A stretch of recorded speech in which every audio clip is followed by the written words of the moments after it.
Psychology says the fear of being forgotten can feel worse than the fear of dying, because to some minds, being unseen is the same as not existing. And if you've ever checked your phone hoping someone remembered you, this isn't about attention. It's about survival. Let's break this down. 1. They tie existence to recognition. For some people, being remembered equals being valued. No text back? It stings deeper than it should. No invite? It feels like erasure.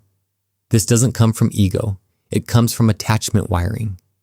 If early in life attention was inconsistent, love warm one day, distant the next, the brain learns something dangerous.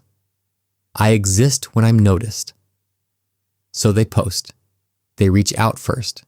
They over-explain.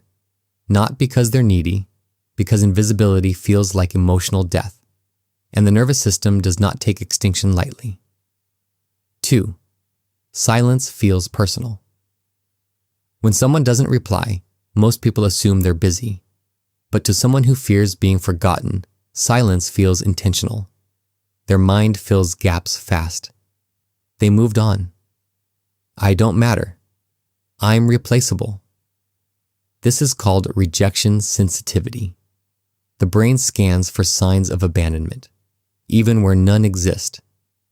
And here's the cruel part. The more they fear being forgotten, the more hyper-aware they become. They track response times, notice tone shifts, count effort. They're not dramatic. They're bracing. 3. They try to make themselves unforgettable. Some do it quietly, some loudly. They become the reliable one, the funny one, the overachiever, the person who always shows up. Or they craft a strong online identity, curated, polished, visible. It's not vanity, it's strategy. If I'm exceptional, they won't forget me. But here's the hidden weight. When your worth depends on being memorable, rest becomes risky. Because if you disappear for too long, who are you? 4. They struggle with endings, more than others. Goodbyes hit different for them. A friend drifting away isn't just change, it's confirmation. See, I was temporary. They replay relationships long after they've ended, not because they can't move on, but because they're trying to understand how they became forgettable, and sometimes they stay in places they've outgrown just to avoid being erased. 5. The real fear isn't being forgotten. It's feeling replaceable. At the core, this fear isn't about memory. It's about meaning. They don't just want to be remembered.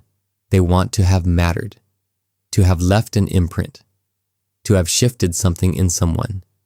Because if nothing changes when you leave, what does that say? But here's the truth. Psychology teaches us. Secure attachment doesn't beg to be remembered. It trusts its impact. You don't have to chase permanence to be significant. If you fear being forgotten, ask yourself, are you trying to be seen or trying to feel safe? Because the more you chase visibility, the more your peace depends on other people's memory. And that's fragile ground to stand on. If this resonated, don't ignore that reaction. Comment below. Have you ever feared being forgotten, even when no one said you would be? Subscribe for psychological breakdowns that uncover the patterns shaping your relationships, identity, and self-worth. And thank you for being here. You don't need to be loud to matter.